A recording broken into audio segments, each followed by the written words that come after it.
que Deus me dá, porque quando completei 50 anos de idade, eu estava no Japão. Tive a oportunidade de residir no Japão, de servir a obra ali, por 10 anos e meio.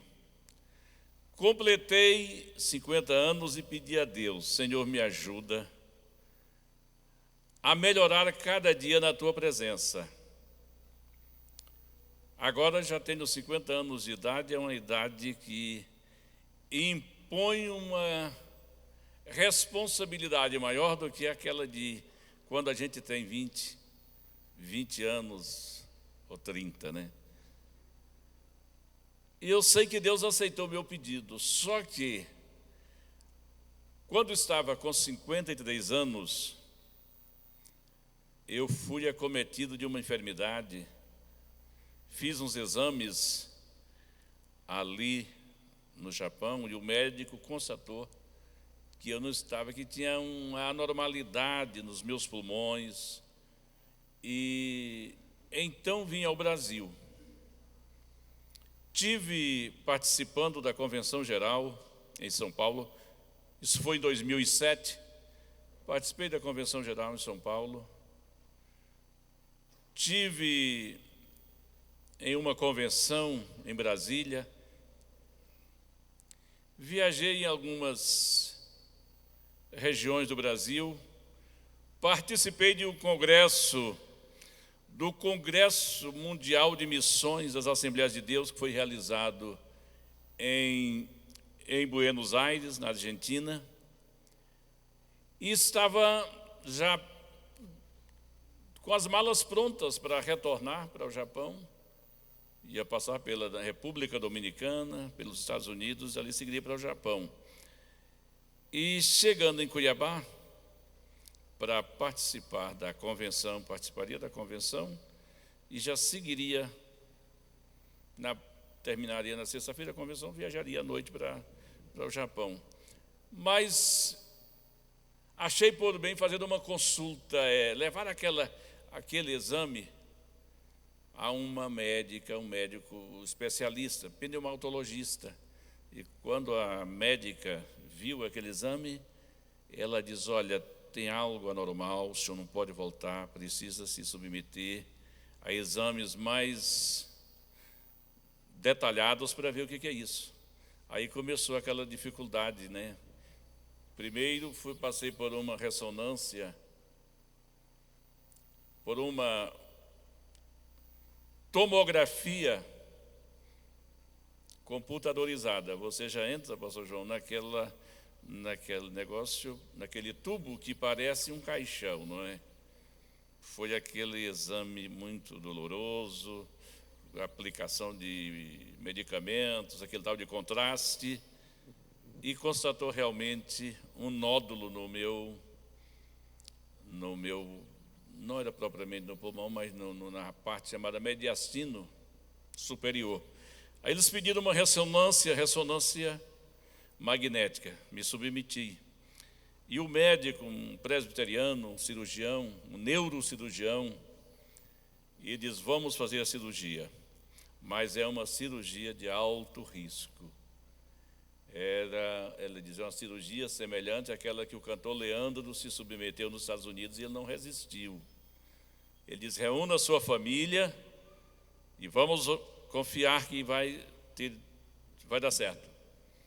Me submeti à cirurgia e, graças a Deus, foi bem sucedida, mas eu pensei muitas vezes que eu ia partir, ia morrer bem novo, com 53 anos de idade. Eu aqui, a minha esposa e a minha filha caçula no Japão, cuidando da obra, enfrentando as dificuldades, não teve como ela vir, mas me submeti à cirurgia, Deus me deu vitória, e então eu creio que vou chegar não apenas aos 68, mas aos 70, aos 80, 85 e assim por diante. Mas aquela experiência me fez valorizar muito cada dia, cada dia que Deus nos dá é uma grande oportunidade que temos de melhorar na presença do Senhor. E como é próprio, eu sei que eu sou me dirigindo a pessoas da minha faixa etária, não é? Alguns talvez até mais. E quando a idade vai chegando, a gente vai se tornando assim, mais prudente, não é, pastor? É necessário que a gente se preocupe em deixar um legado para a nova geração. É necessário que a gente tenha um cuidado muito grande em zelar pela nossa biografia. É necessário que a gente se dedique mais à causa do Senhor, que a gente tenha uma vida de devoção a Deus. Como é uma escola bíblica, eu me lembrei inclusive dessa palavra, do significado. Eu li certa vez o significado da palavra devoção. E diz assim: a palavra devoção é definida por vocábulos como consagração, dedicação íntima, zelo. Quer dizer que a pessoa que é devota do Senhor, antes se usava muito aquela, na minha meninice eu vi quando dizia, fulano é uma pessoa muito devota, significava que era uma pessoa muito católica, que era a religião que predominava. Devota é uma pessoa piedosa, uma pessoa bem prudente, bem cautelosa em relação à sua vida, o temor que demonstra para com Deus e o próximo. A devoção significa uma atenção solene ao Ser Supremo. Atenção solene ao Ser Supremo na adoração. Por isso, irmãos, que nós precisamos valorizar muito a reverência na casa do Senhor. Mas não apenas na casa do Senhor, aonde nós estamos, o Senhor precisa estar ali, porque nós somos a morada do Senhor, somos o templo do Deus vivente. E aonde chega um crente em cuja vida Deus está presente, ali há um reflexo da glória dos céus, há um reflexo da glória do Senhor. Eu já li sobre um santo homem de Deus do passado, que ele cultivava uma vida de intimidade com Deus, tão grande que aonde ele chegava, se alguém estava contando piadas, alguém estava se dizendo palavras indevidas, já mudavam a conversa, porque a presença daquela pessoa impunha respeito, impunha reverência, revelava a presença de Deus. E é isso que Deus quer que haja na vida nossa, na vida dos crentes do presente. É um tempo tão difícil que nós estamos enfrentando, mas nem tudo está perdido, porque Deus vive em nós. Ele está no meu, Ele está no seu coração, Ele está aqui, poderoso para nos abençoar, poderoso para nos fortalecer, poderoso para aperfeiçoar o nosso caminho. Uma atenção solene ao Ser Supremo na adoração. Devoção é uma rendição do coração e das afeições a Deus, com reverência. É maravilhoso quando nós nos rendemos diante da presença do Senhor, diante da majestade do Senhor. Quando nós colocamos tudo na presença do Senhor. Quando assim fazemos, nós dizemos, como está escrito em um dos salmos, o salmista diz assim: no dia em que eu temer, confiarei no Senhor. Significa no dia que o medo quiser se apoderar de mim, que as preocupações quiserem se apoderar de mim, eu preciso confiar no Senhor. Aleluia. Estou feliz nessa noite. Ontem nós tivemos aqui alguns pastores, recordo bem, o pastor ali de Aparecida do Rio Doce, né? Passamos na cidade de Aparecida do Rio Doce. Hoje me alegro pelos pastores que vieram, que foram apresentados, o pastor da cidade de Itajá, né? Ouço falar em Itajá há muitos anos.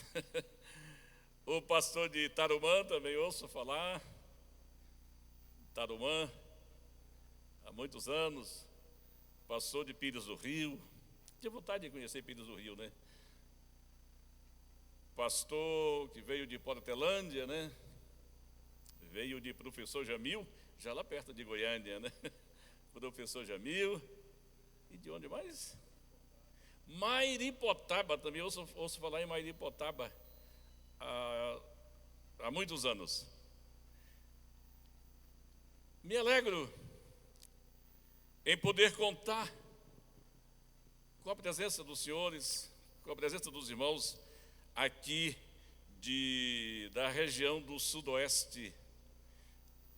Aqui diz que é definido como região do extremo Sudoeste, né? Já está na divisa com Mato Grosso do Sul, divisa com Minas.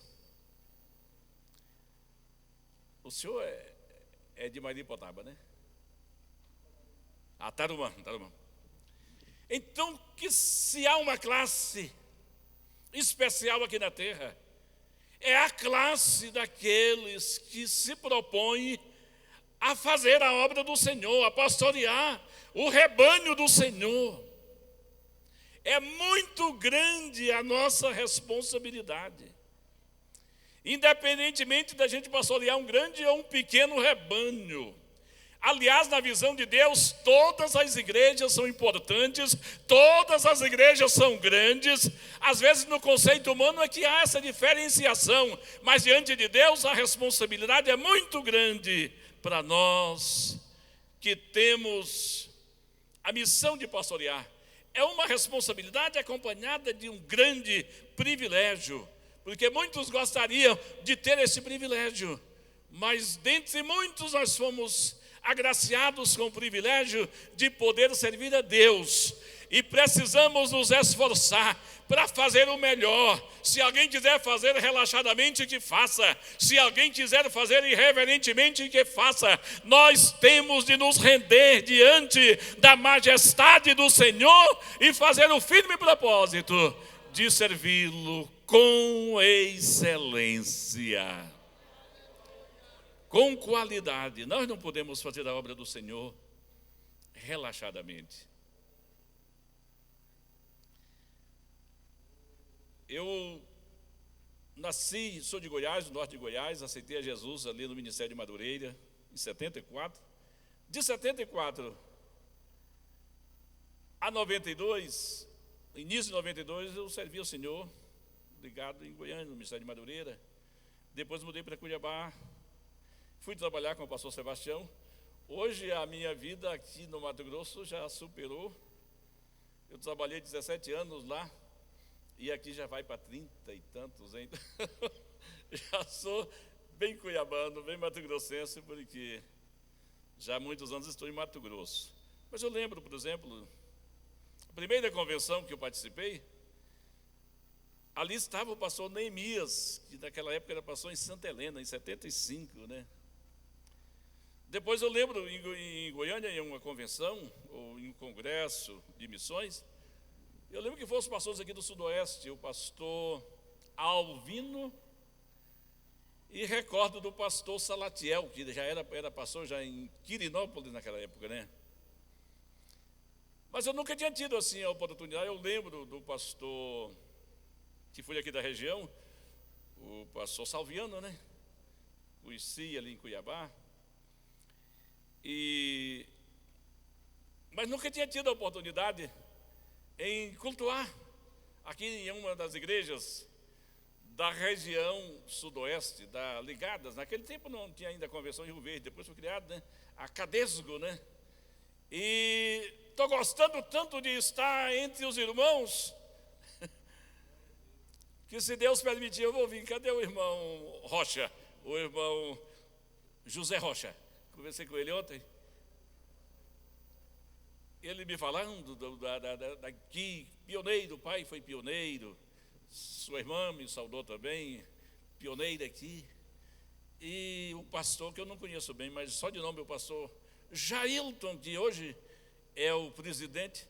Quem sabe quando tiver convenção em Rio Verde eu venho pelo menos uma noite participar com os irmãos, porque eu estou me sentindo bem, porque eu sei que vocês estão caminhando para o mesmo céu que eu estou caminhando, e que breve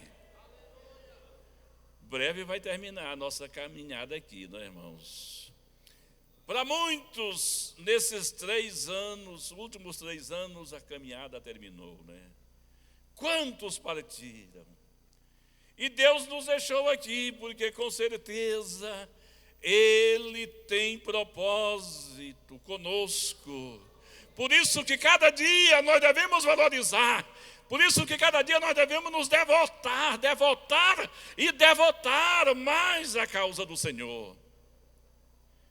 Pois, além de uma atenção solene ao Ser Supremo na adoração, ou uma rendição do coração e das afeições a Deus com reverência, a devoção também é fé e piedade nos deveres religiosos, particularmente na oração e na meditação. Olha, quando a gente vai se tornando mais maduro, a gente reconhece que não é a nossa força que nos garante a vitória. Passamos a comungar com aquilo que falou Zacarias, quando ele disse: não por força e nem por violência, mas pelo meu Espírito, diz o Senhor dos Exércitos. Quando a gente é mais novo, acha que se correr muito, se trabalhar muito, e até com aquele espírito de competição, a gente acha que tudo vai funcionar. Mas às vezes nem tudo acontece como nós planejamos. Agora, quando nós nos dedicamos à oração, ao jejum, a confiar inteiramente no Senhor, Ele trabalha por nós.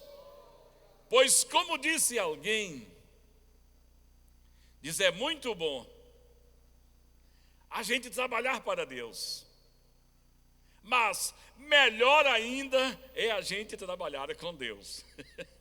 Trabalhar com Deus. Trabalhar com Deus. Diz: Senhor, não te afastes de mim. Trabalha e sejas diante de mim. Como disse o salmista: tenho posto o Senhor continuamente diante de mim.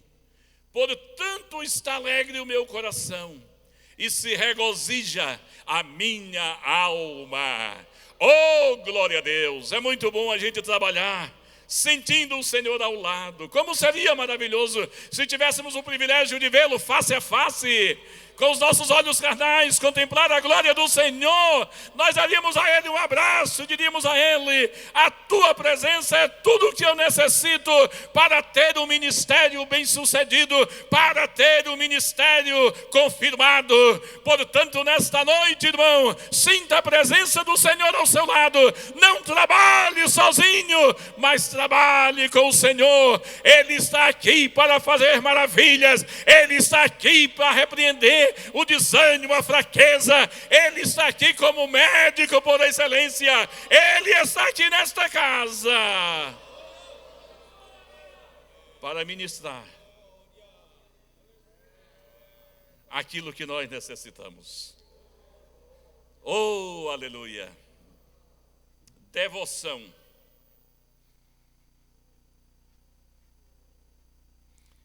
Para todo crente,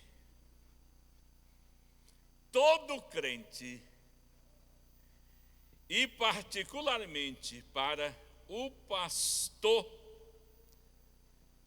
devoção significa concentração diária nas Escrituras. Por isso, no Salmo 119, está escrito, no versículo 11, escondi a tua palavra no meu coração, para não pecar contra ti. Alguém disse, uma boa coisa, esconder a palavra. Num bom lugar, o coração. Os irmãos se lembram que lá em Provérbios, no capítulo 4, diz assim, de tudo o que se deve guardar, guarda o teu coração, porque dele procedem as saídas da vida. O Senhor Jesus, no Sermão da Montanha, no capítulo 5, de Mateus, e o versículo 8, ele disse assim, bem-aventurados os limpos, bem-aventurados limpos de coração, porque eles verão a Deus. A Bíblia fala do contrito de coração.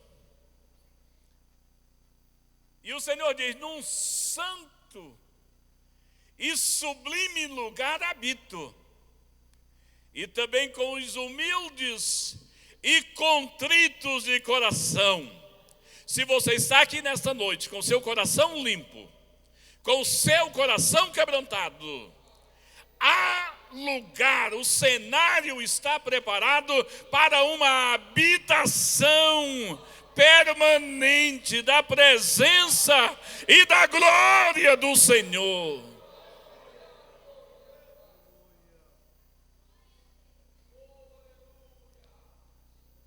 No Salmo 51, quando o salmista estava naquele estado de confissão, abrindo o seu coração para Deus. O Salmo 51 e o versículo 10, ele fez uma linda oração. Ele fez um pedido.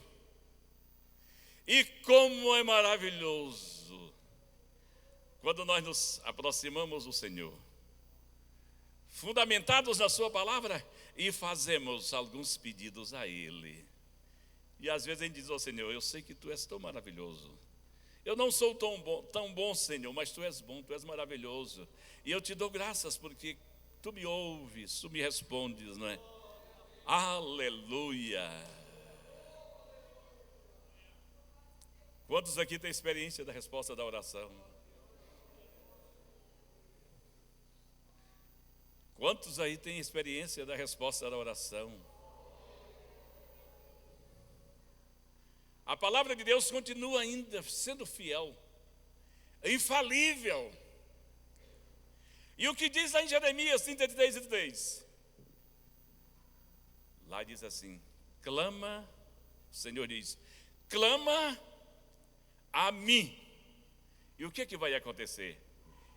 E responder-te-ei, e anunciar-te-ei coisas grandes e firmes que não sabes. E muitas vezes Deus nos atende, Deus nos responde, E Deus nos usa, geralmente naqueles momentos que a gente se sente assim, tão vazio, tão carente, né? Quando a gente se torna 100% dependente do Senhor.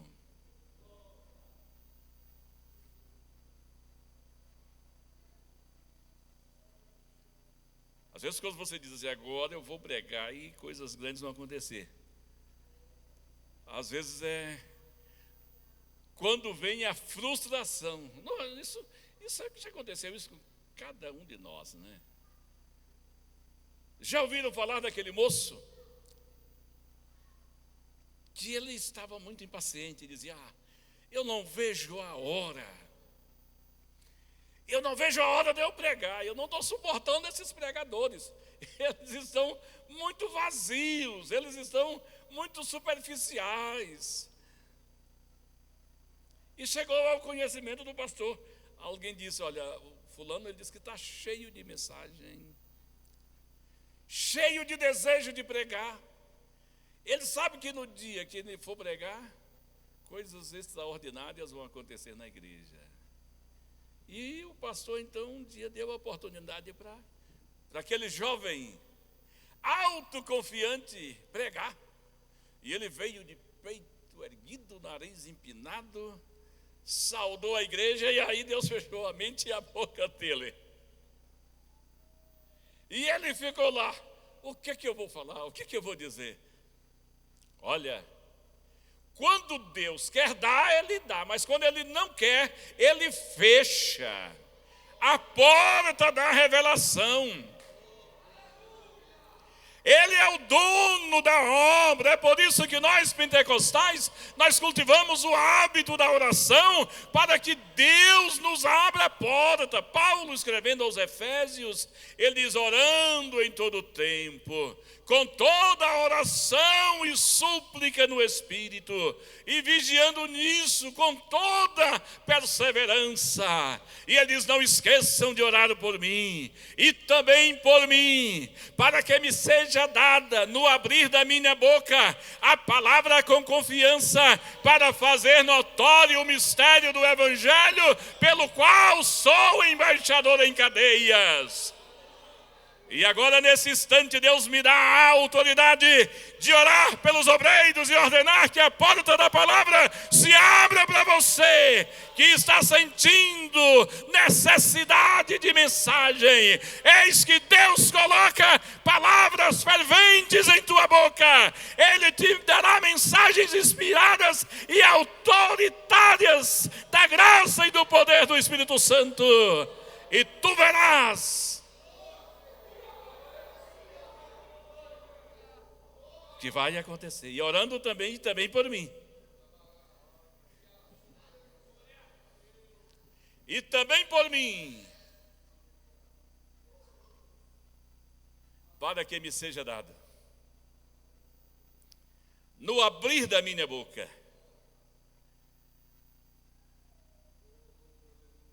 a palavra com confiança, para fazer notório o mistério do Evangelho,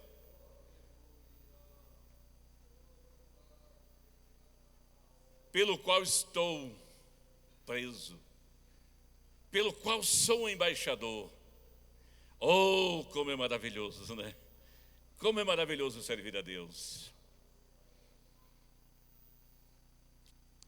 Escondi a tua palavra no meu coração. Uma boa coisa. Escondi a tua palavra, uma boa coisa, a palavra de Deus. Num bom lugar, o coração. E com um bom propósito. Não pecar. Nós enfrentamos muitos perigos no tempo presente. O perigo da banalização, o perigo da irreverência,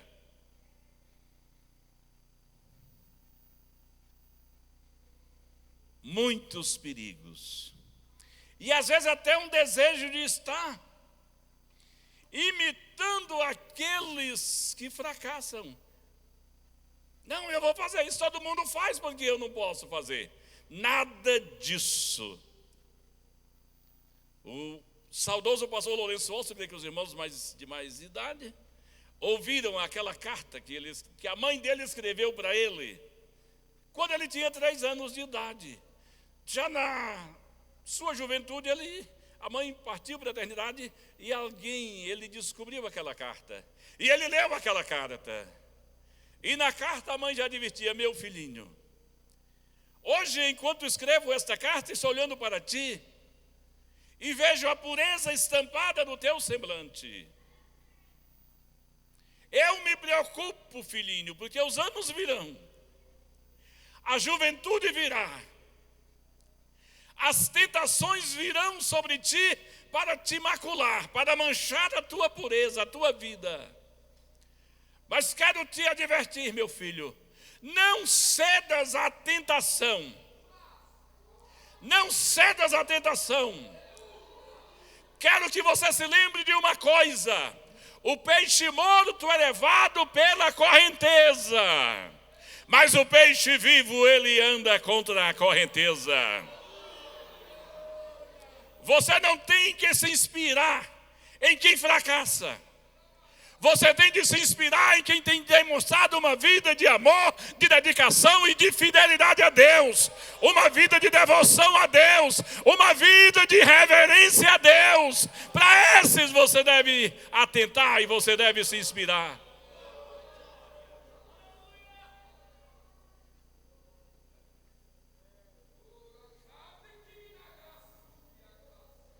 Não, vou ceder, todo mundo está fazendo.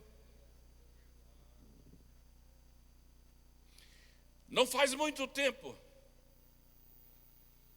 Deus permitiu que eu estivesse em uma reunião onde as maiores autoridades do meio assembleiano, se assim podemos dizer, estavam presentes.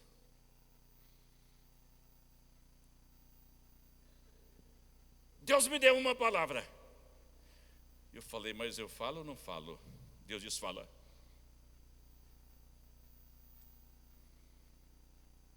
Pastor Sebastião, eu dou muitas graças a Deus, porque Ele não me mandou sair da sala. Ele sempre me respeitou. Mas o que eu fiz era para mandar assim sair. Eu falei: olha, falei para aquelas autoridades.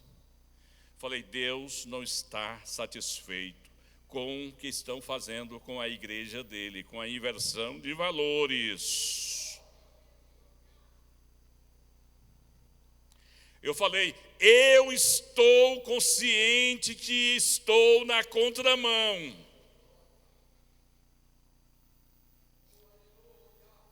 Eu falei: eu era para estar aqui batendo nas costas, bajulando e dizendo: vão em frente porque está tudo bem. Eu falei: mas a minha formação cristã, os meus princípios não me autorizam a dizer isso.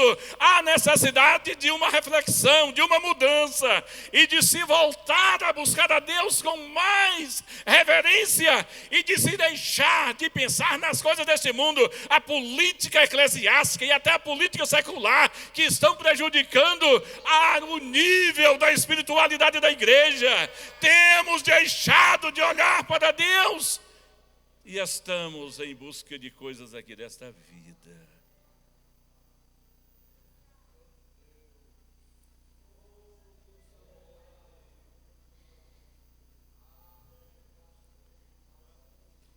E eu falei: mas eu quero fazer uma oração. Eu fiz uma oração. Eu saí dali e digo: meu Deus, o que é que eu aprontei? O que é que eu fui falar?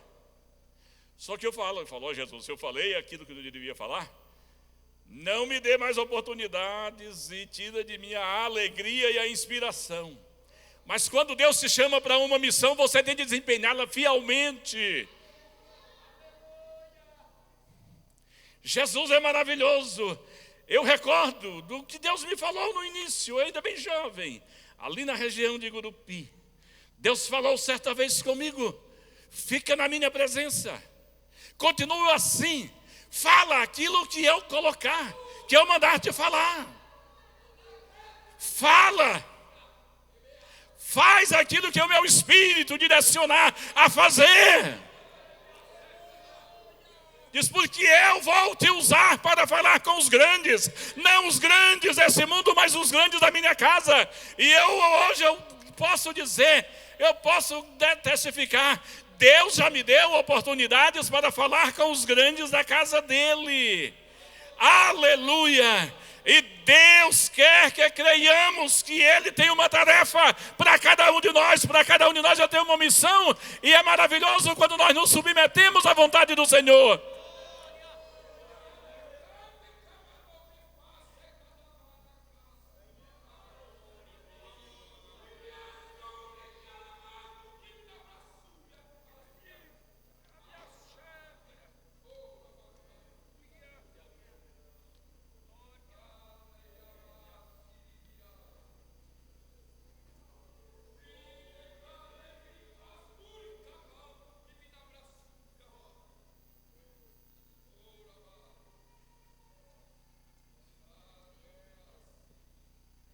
Uma boa coisa o coração,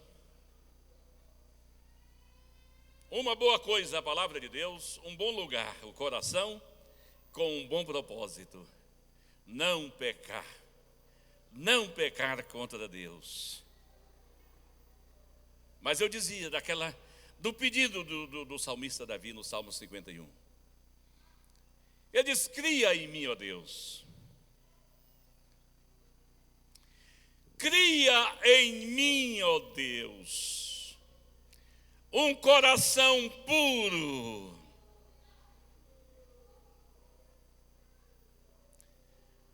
Cria em mim, ó Deus, um coração puro. A Bíblia fala de coração perverso. A Bíblia fala de coração enganoso. A Bíblia fala de coração duro, mas fala também do coração puro. Quem subirá? Eu citei ontem este versículo, vou citá-lo hoje novamente. Quem subirá ao monte do Senhor? Ou quem estará no seu lugar santo? Aí vem a resposta. Eu estou citando este versículo pela revelação do Espírito. É uma palavra revelada. E eu espero que às altas horas da madrugada você vai acordar com essa voz do Espírito Santo ministrando ao seu coração. Falando de um coração puro, um coração puro. Quem subirá ao monte do Senhor? Ou quem estará no seu lugar santo? Aquele que é limpo de mãos. Limpo de mãos. Não se contamina com a avareza, com o ganho fácil. Não se contamina com a prostituição, com o adultério. Mãos limpas. Aquele que é limpo de mãos, levante suas mãos, apresente suas mãos ao Senhor, porque lá em Timóteo diz Paulo, quero que os homens orem em todo lugar, levantando mãos limpas, sem ira e sem contenda. Pela fé, contemple o Senhor aspergindo do seu precioso sangue sobre as tuas mãos. E com essas mãos tu vais orar pelas pessoas e elas vão receber o milagre. Tu orarás pelos enfermos e eles receberão a cura divina. Tu orarás pelo oprimido e ele receberá a libertação. Com essas mãos tu guerrearás as guerras do Senhor e prevalecerás. Mãos limpas, sem ira e sem contenda.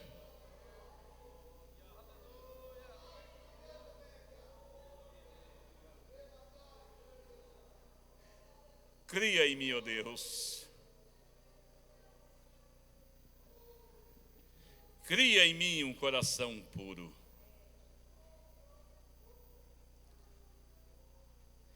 e renova em mim um espírito reto. Espírito reto.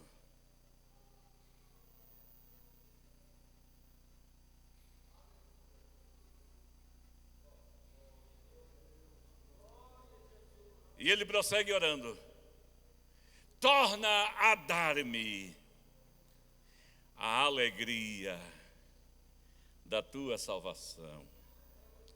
Você ainda se alegra pela tua salvação? É a maior riqueza, irmãos, a salvação.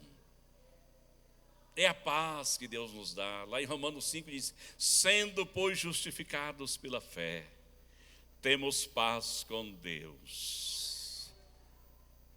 Eu louvo muito a Deus, porque Ele tem me dado sono, não é?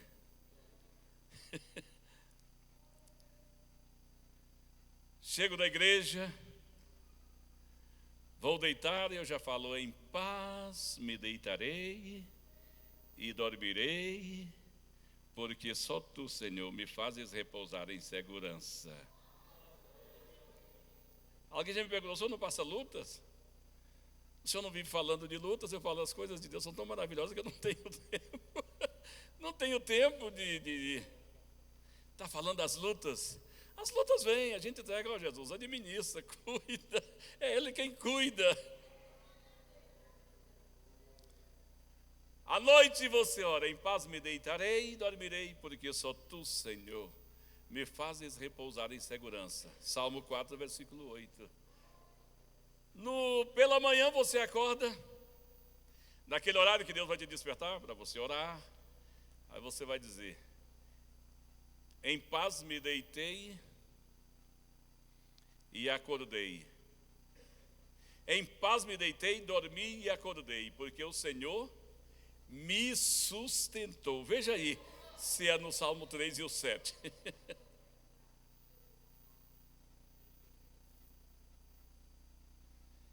É o melhor medicamento para a insônia, esse é o Salmo 4 e 8.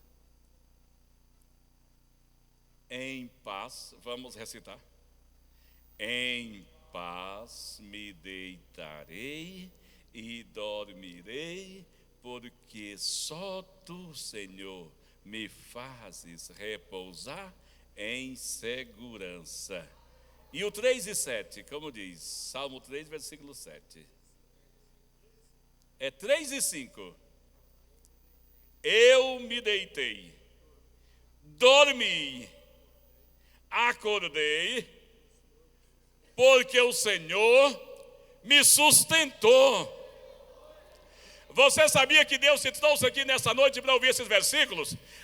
Eu já estou cansado de ouvir a palavra de Deus. A palavra de Deus é sempre nova. Ela é sempre nova e poderosa.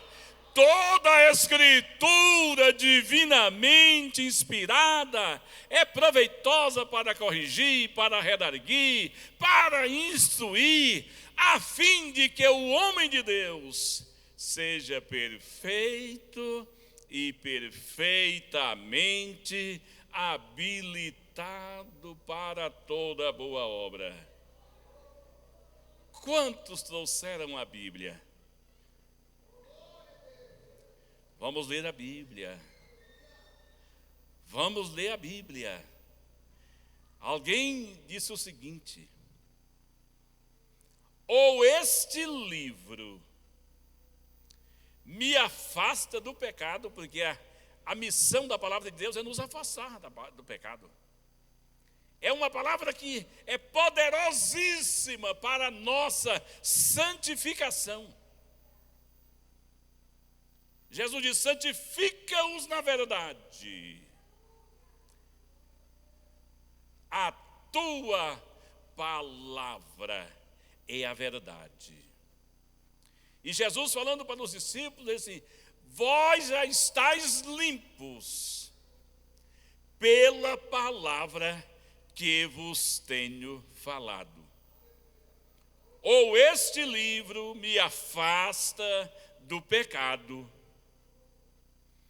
ou o pecado me afasta desse livro. Tem pessoas que perderam o apetite, não tem mais prazer em ler a palavra. E quando deixam de ler a palavra, quando deixam de orar, perdem também o gozo da salvação, a alegria da salvação.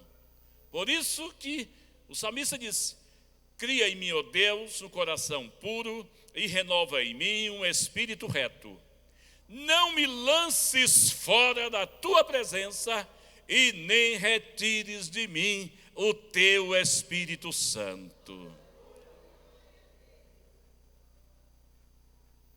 A presença do Espírito Santo não é só quando a gente vem aqui a algum culto, aquele movimento, tem aquele pregador de reteté, como se diz, e faz aquele movimento, e na hora o crente rola no chão e tal. Isso é manifestação do poder do Espírito, que nós não podemos negar o seu valor.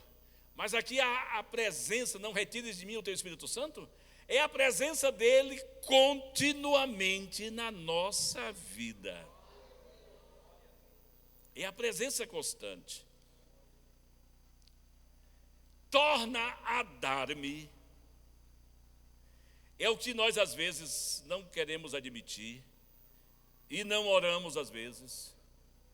Mas o salmista diz: torna a dar-me a alegria da tua salvação.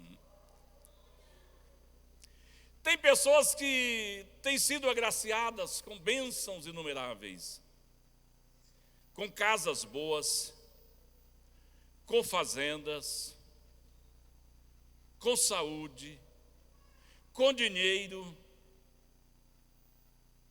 mas não tem salvação, são pessoas tristes, né? Se a gente não tiver cuidado, o inimigo coloca uma tristeza tão grande que a gente acha que a vida não tem nenhum sentido. Aí é a hora da gente clamar, da gente repreender, dizer: sai da minha vida, tristeza. Eu não tenho lugar para você, porque eu sou feliz, eu sou abençoado, tenho sido grandemente abençoado pelo Senhor. Oh, aleluia!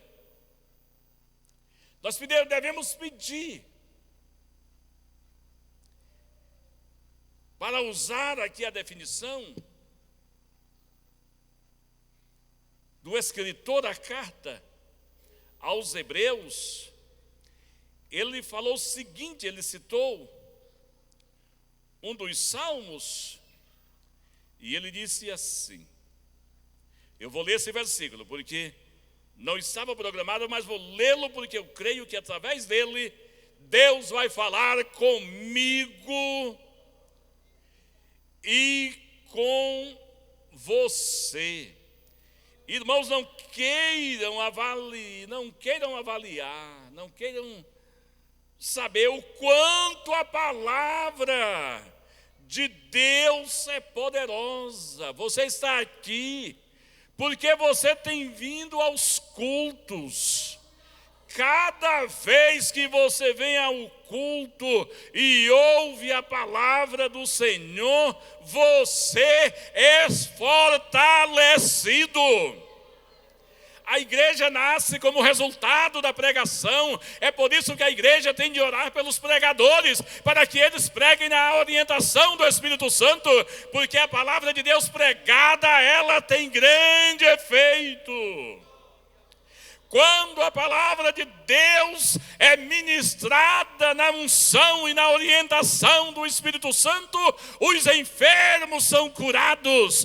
Quando a palavra é ministrada na unção do Espírito Santo, os oprimidos são libertos. Quando a palavra é ministrada na unção do Espírito Santo, os tristes se alegram. Por isso, orem para que Deus continue levantando pregadores comprometidos com a palavra, porque a palavra é poderosa para o nosso fortalecimento espiritual, é poderosa para a nossa edificação.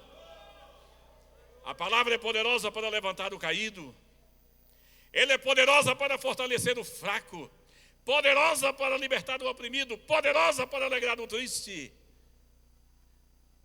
A palavra de Deus é poder.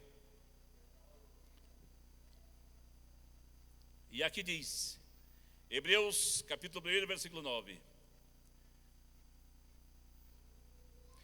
falando da superioridade de Cristo sobre os anjos. Diz, mas o 8, mas o filho diz, ó Deus, o teu trono subsiste pelos séculos dos séculos. Cetro de equidade é o cetro do teu reino. Amaste a justiça e aborreceste a iniquidade. É o nosso dever. O cristão deve amar a justiça, mas deve aborrecer a iniquidade. Por isso Deus,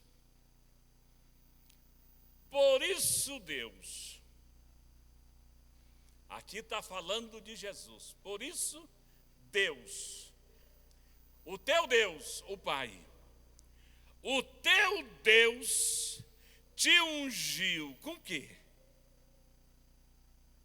Te ungiu com óleo de alegria,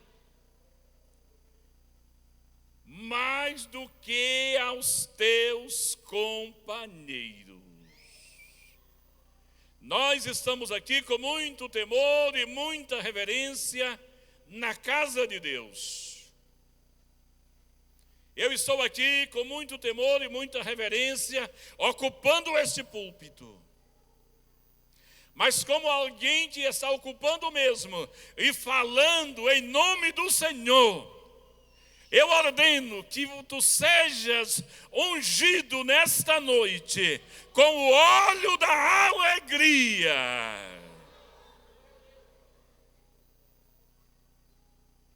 E que você possa sair daqui dizendo, a vida é uma bênção, a minha vida é uma bênção. Eu me alegro porque sirvo ao Senhor. Eu me alegro porque o Senhor tem cuidado de mim.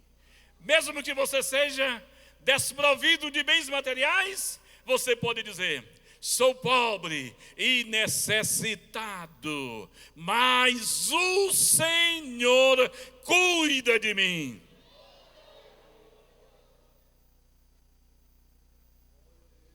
Nós não fomos chamados para estampar aquela cara feia, né? Mas aquela alegria que vem do Senhor. Por isso eu olho para cada irmão, aqui não tem ninguém feio. Todo mundo alegre, diz que coração alegre. O coração alegre aformoseia o rosto. É a presença do Senhor. Torna a dar-me a alegria da tua salvação. Meus irmãos, que o Senhor nos ajude e que nós possamos nos apresentar cada dia diante do Senhor. Tem um texto que nos é muito familiar, mas que tem uma linda mensagem para nós. Romanos capítulo 12. Quando o apóstolo escrevendo aos crentes de Roma, ele disse, rogo-vos, pois, irmãos, pela compaixão de Deus, que apresenteis o vosso corpo, o nosso corpo, que é o templo do Espírito Santo, que é um santuário onde Deus habita, que apresenteis o vosso corpo em sacrifício vivo, em sacrifício santo e agradável a Deus, que é o vosso culto, oferecido com o coração e com a razão, com a mente, o vosso culto racional. Você sabe por que você está aqui. Você não veio aqui simplesmente para matar o tempo, para passar o tempo. Você veio aqui para contemplar a formosura do Senhor. Você veio aqui para prestar a sua adoração ao Senhor, e que o Senhor receba a tua adoração, a nossa adoração nesta noite.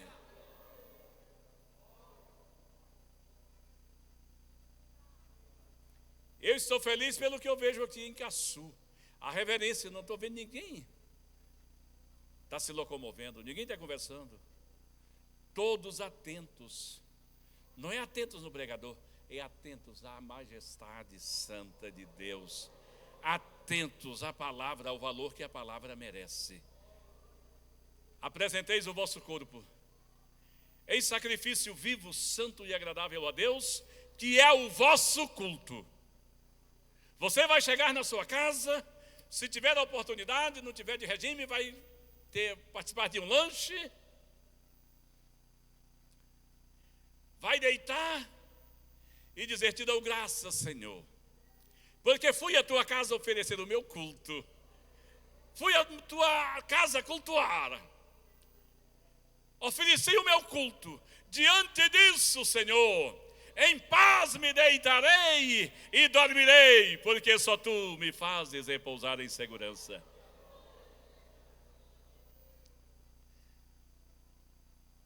Que é o vosso culto racional. E não vos conformeis com este mundo, mas transformai-vos pela renovação do vosso entendimento, para que experimenteis qual seja a boa, a perfeita e a agradável vontade do Senhor. Então vamos nos esforçar para que nos mantenhamos puros diante de Deus e diante dos homens. Talvez no ano de 95 ou 97, eu participei de uma aula de uma escola bíblica em Tangará da Serra. Naquela época era o pastor Lázaro, o saudoso pastor Lázaro, que era o pastor em Tangará da Serra, e veio ministrar hoje também, de saudosa memória, Bill Burke. Eu creio que alguns dos irmãos foram em Cuiabá, quando ele ministrou, sempre vinha ministrar na escola bíblica. E ele disse, falando da pureza, falando da necessidade do crente ser puro,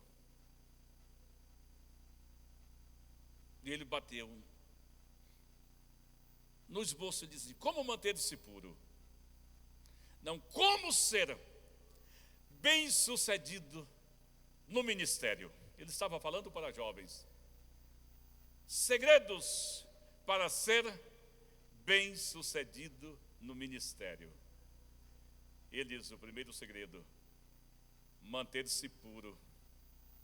Olha, uma vida pura na presença de Deus é tudo, né? O homem santo na presença de Deus é tudo, né?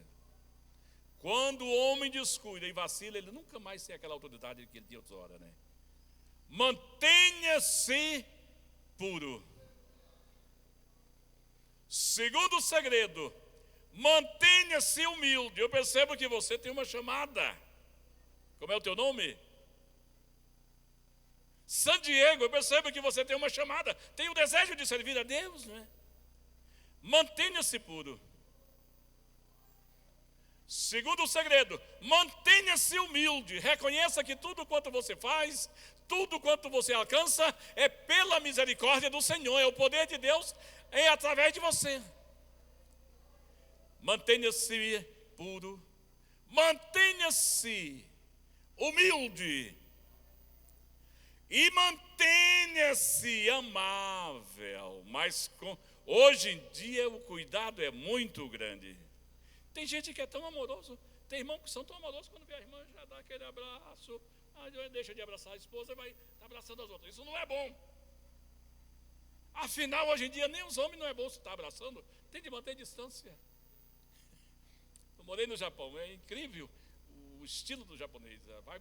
O avô vai ao aeroporto, o netinho estava viajando, chega, ele só faz ali aquela reverência e segue.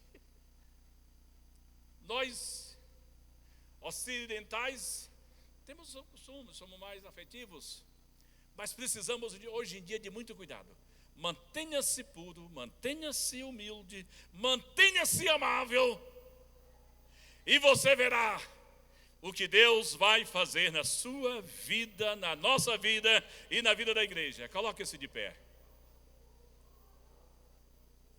Eu planejei deixar 10 minutos, mas já passou. Olha, por incrível que pareça, já vai caminhando para 55 minutos que eu estou falando. Quem está ouvindo acha que foi bastante tempo, né? E eu hoje estou numa missão muito dura, muito árdua, que é pregar com minha esposa junto, né? É difícil, viu, pastor Adilson? Porque a esposa ouve a gente todo dia. Eu lembro que quando meus meninos eram crianças, a gente mudava sempre. Sabe o que eles disseram um dia, irmãs? Eles falaram com a mãe: olha, a gente muda, fica muito animado. Naquele tempo as mudanças não eram nos caminhões assim de conforto, como hoje. No pau de arara, era com chuva, com lama, difícil. Mas as crianças gostavam daquela vida. Ele disse: só tem uma coisa, a gente se alegra, mas depois chega na igreja, não tem um pastor novo, o pastor é meu pai. O pastor é o meu pai, aí não tem assim aquela sensação que a gente esperava. Minha esposa disse: acho que eu não vou lá em Caçu, não. Eu falei: ainda bem que eu vou pregar sem ela. Mas depois ela disse: não, eu vou, então vamos. Mas não é fácil, viu, pastor João, a gente pregar. Até que a gente dá razão para ela. Ela nos ajuda, inclusive, na hora de terminar. Lá na Argentina, no Congresso de Missões, veio um pregador do Afeganistão. Ele pregou 1, 2, 3 horas. E aí a coordenação lá do evento mandou um bilhetinho para ele, diz: o senhor tem 5 minutos para concluir a sua mensagem. Aí ele se desculpou, leu lá, diz: olha, falou lá para o coordenador, o culpado é vocês que são os culpados de eu ter falado esse tanto tempo, ultrapassado o horário. Por que não mandaram a passagem para minha esposa? Ele diz: eu prego, é ela quem marca o tempo. Eu estou pregando e quando eu vejo que ela está olhando no relógio, ela está dizendo para mim: já é hora de você parar. Então até nisso as esposas são adjutoras fiéis que nos ajudam, né? Mas dito isso, vamos orar. Senhor amado, dou-te graças pelo privilégio de ter vindo à cidade de Caçu.